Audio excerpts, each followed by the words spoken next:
Assalamualaikum students, this is Muhammad Mujtaba and we are here to study about the topic spreadsheet in ACCA specifically for the paper of MA1.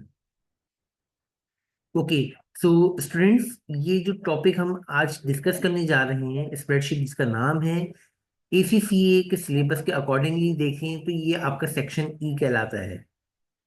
और इस section E को अगर हम BBP के accordingly देखें तो यहाँ पे चैप्टर 9 और चैप्टर नंबर 10 में डिस्कस हो रहा है, जिसको हम फेजेस वाइज इंशाल्लाह कवर करेंगे।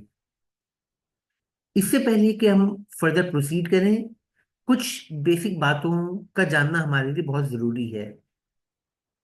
सबसे पहली चीज ये डिस्कस करना बड़ा जरूरी है कि ये टॉपिक क्यों हम यहाँ पे डिस्कस कर रहे हैं, इसका स्कोप क्या है, इसकी इम्पोर्टेंस क्या है। सो स्टूडेंट्स, आप जब ये यहाँ पे ये टॉपिक पढ़ रहे हैं, इसकी वीडियो देख रहे हैं, तो आई एम एक्सपेक्टिंग कि आप FA1 MA1 ये दो पेपर्स के बाकी तमाम टॉपिक्स आप पढ़ चुके हैं। और FA1 MA1 का मतलब हुआ दो ही पेपर्स अकाउंटिंग के आप पढ़ रहे हैं, एक है फाइनेंशियल अकाउंटिंग, एक है मैनेजमेंट अकाउंटिंग। नंबर टू, आपके टीचर्स ने आपको गाइड किया होगा कि इन पेपर्स के अंदर जो सीबी में क्वेश्चंस आते हैं वो आते हैं MCQ बेस्ड। ये टॉपिक थोड़ा IT रिलेटेड टॉपिक है जो कि कनेक्ट हो रहा है आपकी अकाउंटिंग के साथ, both financial accounting and management accounting. इससे रिलेटेड भी जो भी आपके पास पेपर में क्वेश्चंस आएंगे वो भी आपके पास तमाम MCQ बेस्ड ही आएंगे। नंबर टू, जैसे कि आपके टीचर्स ने आपको गाइड किया होगा, पेपर में किस टॉपिक से ज्यादा क्वेश्चंस आ सकते हैं, किस से कम आ सकते हैं, ये आपको कोई भी गाइड नहीं कर पाएगा। ये गारंटीड नहीं है कि किस टॉपिक से कितने क्वेश्चन आते हैं। तो हर टॉपिक को आपने इक्वली वेटेज देते हुए कवर करना है। एंड सेम सेंस में यहाँ पे इस टॉपिक के लिए भी बात की जाएगी कि आपको इस हद तक प्रिपेयर करना है इस टॉपिक को कि आपको इस बात का डर ना हो कि ज्यादा क्वेश्चन आ गए तो क्या होगा। ये टॉपिक थोड़ा बाकी तमाम टॉपिक से डिफरेंट है।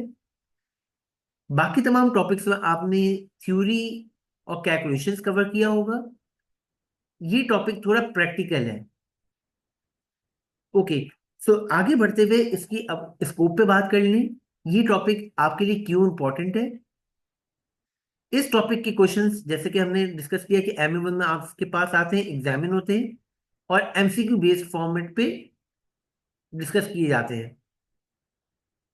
सेकेंडली, ये टॉपिक आपको जहां पे काम आता है वो आपका पेपर होता है MA1 का एडवांस लेवल, MA2 का एडवांस लेवल FMA।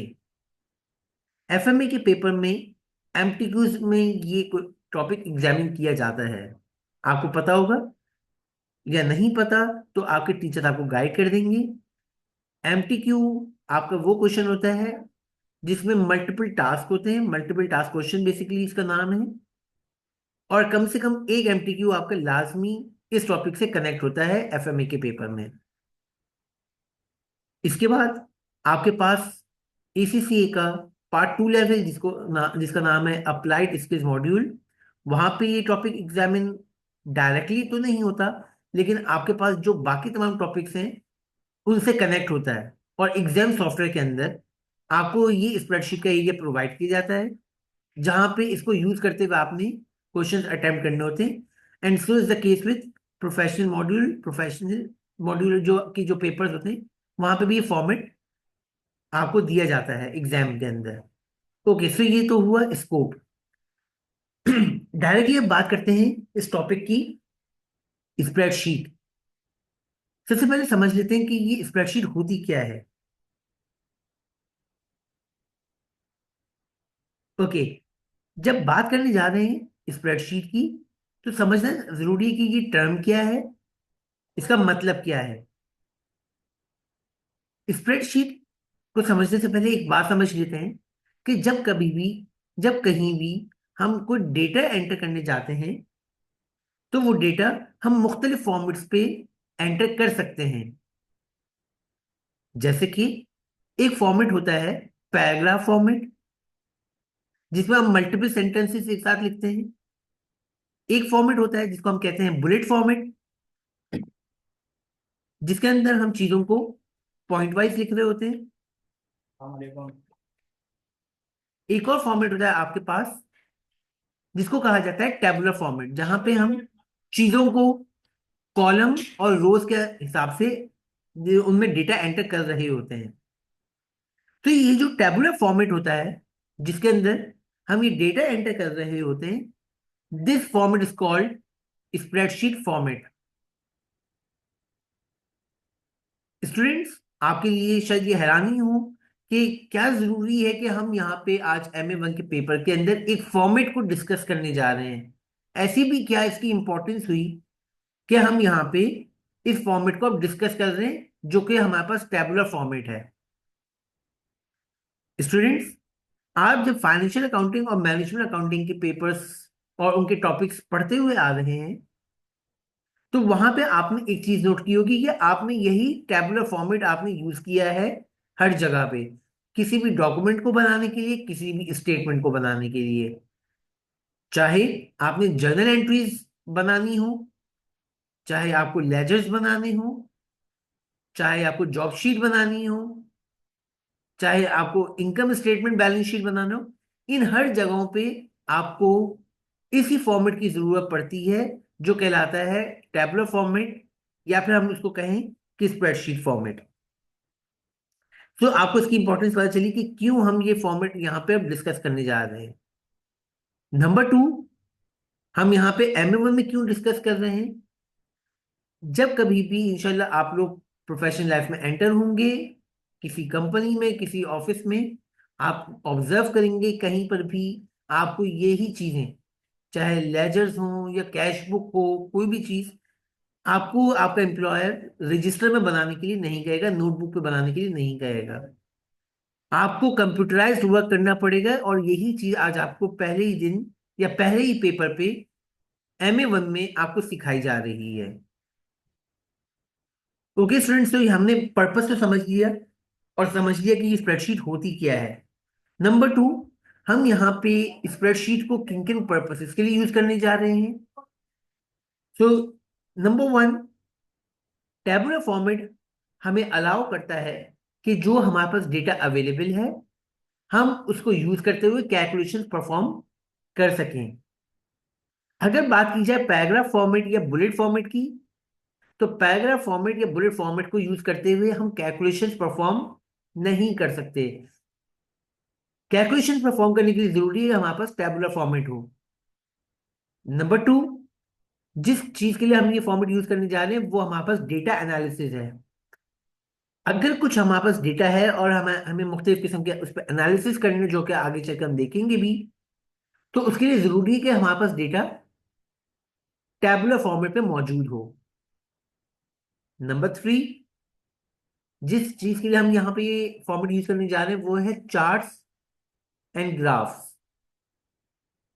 आपने स्कूल लाइफ से अब तक मुख्तलिफ फेजेस में मुख्तलिफ चार्ट्स और ग्राफ्स बनाए होंगे।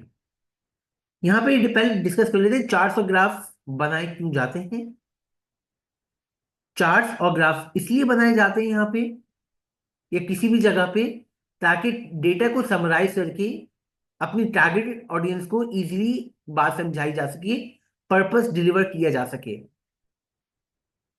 तो इसीलिए हम मुख्तलिफ चार्ट्स और ग्राफ्स को डिस्कस करेंगे यहाँ पे अपने कोर्स में, और देखेंगे कि ये चार्ट्स और ग्राफ्स किन पर्पसेस के लिए यूज होते हैं मजीद। सो इन दिस स्लाइड जो चीजें हमने कवर की हैं स्टूडेंट्स, वो है स्प्रेडशीट क्या चीज है, टैबुलर फॉर्मेट क्या चीज है, क्यों यूज होता है, क्यों हम यहाँ पे MA1 में इसको डिस्कस कर रहे हैं, किन किन पर्पसेस के लिए ये फॉर्मेट यूज किया जाता है, और वो पर्पसेस क्या हैं। तो इस स्लाइड के अंदर हम ये डिस्कस कर चुके हैं। आई होप कि ये चीजें आपको क्लियर हो। तो हम आगे बढ़ते हुए कुछ किट के क्वेश्चंस यहाँ पे डिस्कस कर लेते हैं। ये फर्स्ट प्रैक्टिस क्वेश्चन है जो कि BBB किट से आपके पास मौजूद है। आई एक्सपेक्ट यू ऑल कि आप 2 मिनट लीजिए, इस क्वेश्चन को पढ़ें, इसके ऑप्शंस को पढ़ें और आंसर कीजिए।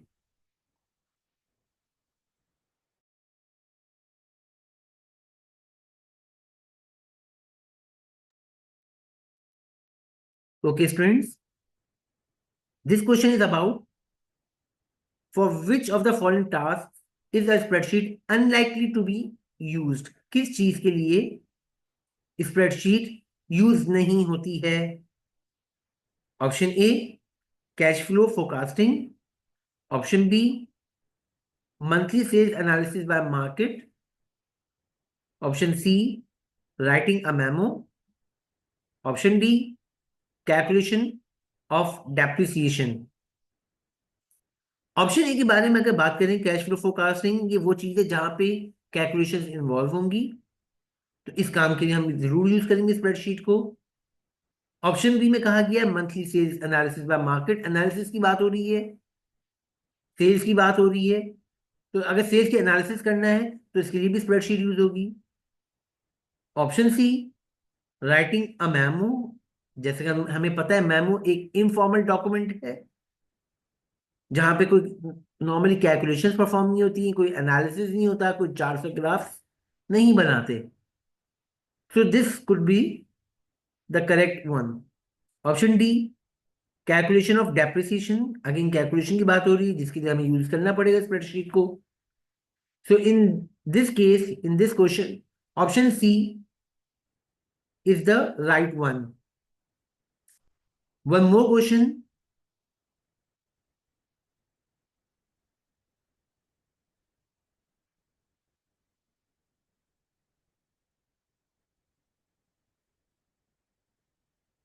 Okay students, which of the following statements is correct? Incorrect.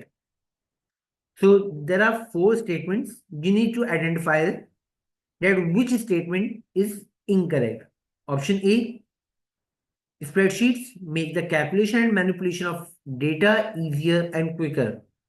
Yes, they do so. Option B, spreadsheets are very useful for word processing. Students, यहाँ पे एक टर्म यूज हुई है आपके पास, वर्ड प्रोसेसिंग। ओके, तो वर्ड प्रोसेसिंग का पहले मतलब समझ लेते हैं यहाँ पे हम। Word processing means the two left over formats which we discussed earlier, means paragraph format and bullet format. Tabular format को हमने कहा था spreadsheet, and paragraph format and bullet format is called word processing. So this could be the correct option, means incorrect statement. Option C, spreadsheets can be used to produce management accounts. Yes. Option D, spreadsheets can be used for budgeting and forecasting. Yes. We can use spreadsheets for budgeting and forecasting. So in this question, option B is right. One more question, sir. Which of the following would a management accountant not use a spreadsheet for? Option A, reconciliations. Students, यहाँ पे note करने वाली बात यह है कि इस question में आपसे खास तौर पे मैनेजमेंट अकाउंटेंट के लिए बात की गई है कि मैनेजमेंट अकाउंटेंट किस पर्पस के लिए यूज नहीं करेगा स्प्रेडशीट को। तो अगर ऑप्शन ए में लिखा हुआ रिकंसिलिएशन, तो इस बात पर गौर करने की जरूरत है कि ये रिकंसिलिएशन है, सिर्फ बैंक रिकंसिलिएशन नहीं है। तो रिकंसिलिएशन किसी भी चीज की जा सकती है, बजटेड कॉस्ट, एक्चुअल कॉस्ट, इन दोनों की रिकंसिलिएशन की जा सकती है। तो मैनेजमेंट अकाउंटेंसी के में रिकंसिलिएशन होती हैं। सो आगे बढ़ते हैं। What if analysis in option B, this is the analysis which we need to discuss in very detail, but right now आपके लिए जरूरी है कि एक सिंपल एनालिसिस है जो कि परफॉर्म हो सकता है। Option C, cost coding. Coding के लिए हमें पता है कि ना उसमें कैलकुलेशंस होती हैं, ना ही उसके अंदर आपके पास कोई एनालिसिस होते हैं, ना ही उसके थ्रू आपको चार्ट का ग्राफ बना सकते हैं। Option B, calculating depreciation. Depreciation वो चीज है जो कि फाइनेंशियल अकाउंटिंग और मैनेजमेंट अकाउंटिंग दोनों ही में यूज होती है। So in this question, option C is correct. One more question from Kate.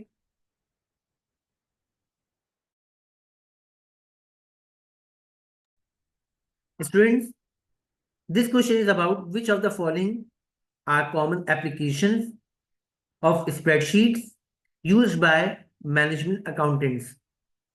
So there are three things which we need to focus: variance analysis, cash flow budgeting and forecasting, preparation of financial accounts. Okay, so in this question we have a combo of options like option A, statement A and B, option B, statement A and C, option C, statement B and C, option D, all, all of the above. Means option A, sorry, statement A, B and C. So variance analysis is performed in management accounting. Cash flow budgeting and forecasting is performed in management accounting, but financial accounts is performed in financial accounting. So option A is correct, means statement A and B. तो students आपने देखा, हमने एक slide को cover करके हमने यहाँ पे किट के भी चार क्वेश्चन सॉल्व कर लिए। तो हमारा जो बेसिक कंसेप्ट हो गया रिगार्डिंग स्प्रेडशीट वो यहाँ पे कंप्लीट है। यहाँ पे हमारा इंट्रोडक्शन जो स्प्रेडशीट के टॉपिक से था वो यहाँ पे कंप्लीट होता है। मिलते हैं नेक्स्ट वीडियो में।